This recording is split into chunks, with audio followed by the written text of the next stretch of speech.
Hello बच्चों, let's see the question and the question is lithium has BCC structure. मतलब lithium का हमारे पास जो स्ट्रक्चर है बेटा वो आपके पास बीसीसी है।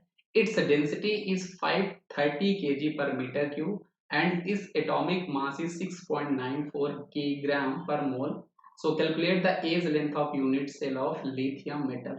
मतलब लिथियम मेटल का हमें एज लेंथ फाइंड करना है। तो जब कभी भी बेटा इस तरह के क्वेश्चन पूछे जाते हैं, मेनली ये कैलकुलेशन बेस्ड क्वेश्चन होते हैं, ज्यादा इसमें कुछ होता नहीं है। तो बस आपको कैलकुलेशन करते टाइम यूनिट का ध्यान देना है और हमारे पास कैसे स्ट्रक्चर है ये आपको ध्यान देना है। तो डेंसिटी का जो हमारे पास फॉर्मूला हो वो होता है बेटा, वो आपके पास होता है Z into M A cube multiply by Avogadro number. यहाँ पे जो Z होता है वो आपका होता है number of atoms per unit cell. Question में हमारे पास बीसीसी बता रखा है, तो बीसीसी के लिए जो हमारे Z की वैल्यू होती है बेटा वो आपके पास 2 होती है। देखो यहाँ पर उसने हमें बता रखा है बीसीसी आपके पास स्ट्रक्चर है, इसलिए यहाँ पर आपकी Z की जो वैल्यू होगी बेटा वो तो आपकी 2 होने वाली है।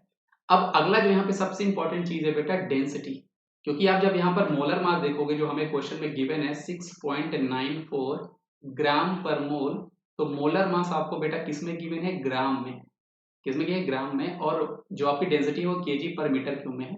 तो आप इस केजी को कन्वर्ट कर लो ग्राम पर सेंटीमीटर क्यूब में। तो अगर मैं आपको आपका डेंसिटी की बात करूं, मैं यूनिट कन्वर्जन करता हूँ। सो 530 है, मल्टीप्लाई बाय आपको यहाँ पे 10 पावर 3 करना पड़ेगा, तब वो आपको ग्राम में कन्वर्ट होगा। साथ में यहाँ पर डिवाइड में आपका मीटर क्यूब है। 1 मीटर में आपके पास 100 सेंटीमीटर होते हैं, मतलब 10 टू द पावर 2 का आप यहाँ पर जब क्यूब करोगे तब ये आपका सेंटीमीटर क्यूब में कन्वर्ट होने वाला है। तो ऊपर जाने पर ये 10 पावर -6 हो जाएगा। तो फाइनली यहाँ पर आपको बेटा 0.530 जो है ये आपको ग्राम पर सेंटीमीटर क्यूब यहाँ पर आपको डेंसिटी मिलने वाली है। अब बस अब इस क्वेश्चन को रखो यहाँ पर और इसको सॉल्व करो। तो डेंसिटी की जो हमारे पास वैल्यू है बेटा वो आपके पास यहाँ पर कितनी आ जाएगी? 0.530 आपके पास यहाँ पर वैल्यू है। Z आपके पास 2 है, मोलर मास हमारे पास 6.94 है, डिवाइड बाय यहाँ पर आपके पास ए क्यू, एज लेंथ हमें यहाँ पे निकालनी ही है, और एवोगैड्रो नंबर यहाँ पर आपके पास 6.02 इंटू 10 पावर 23 आपके पास मोल इनवर्स ये आपके पास दिया है एवोगैड्रो नंबर।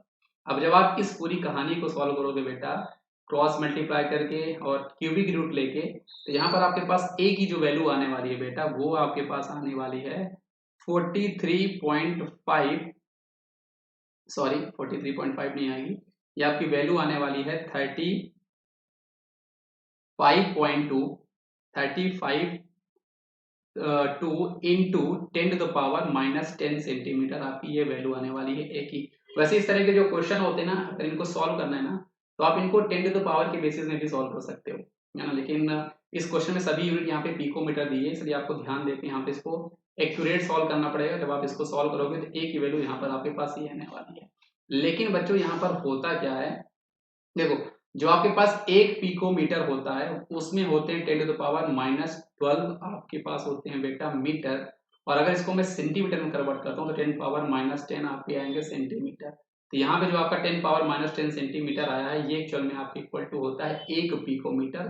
तो फाइनली ए की वैल्यू यहाँ पर आपके पास 352 पिकोमीटर हो जाएगी। अब आप यहाँ पर क्रॉस चेक करो ये हमारे कौन से ऑप्शन से बिल्कुल मैच कर रहा है। ऑप्शन नंबर डी से आपके बिल्कुल मैच कर रहा है, इसलिए इस क्वेश्चन का सही जवाब हमारे पास ऑप्शन नंबर डी होने वाला है। तो ये जो डेंसिटी वाले हमारे क्वेश्चन होते हैं बेटा ये कैलकुलेशन बेस्ड होते हैं, इसमें कैलकुलेशन हमारी बहुत लेंदी होती है, यूनिट का आपको ध्यान रखना होता है। अदरवाइज यहाँ पर डायरेक्टली फॉर्मूला होता है, उसी पे लगा के आप वैल्यू निकाल सकते हो। तो आई होप आपको ये क्वेश्चन समझ में आया होगा बच्चों। Thank you.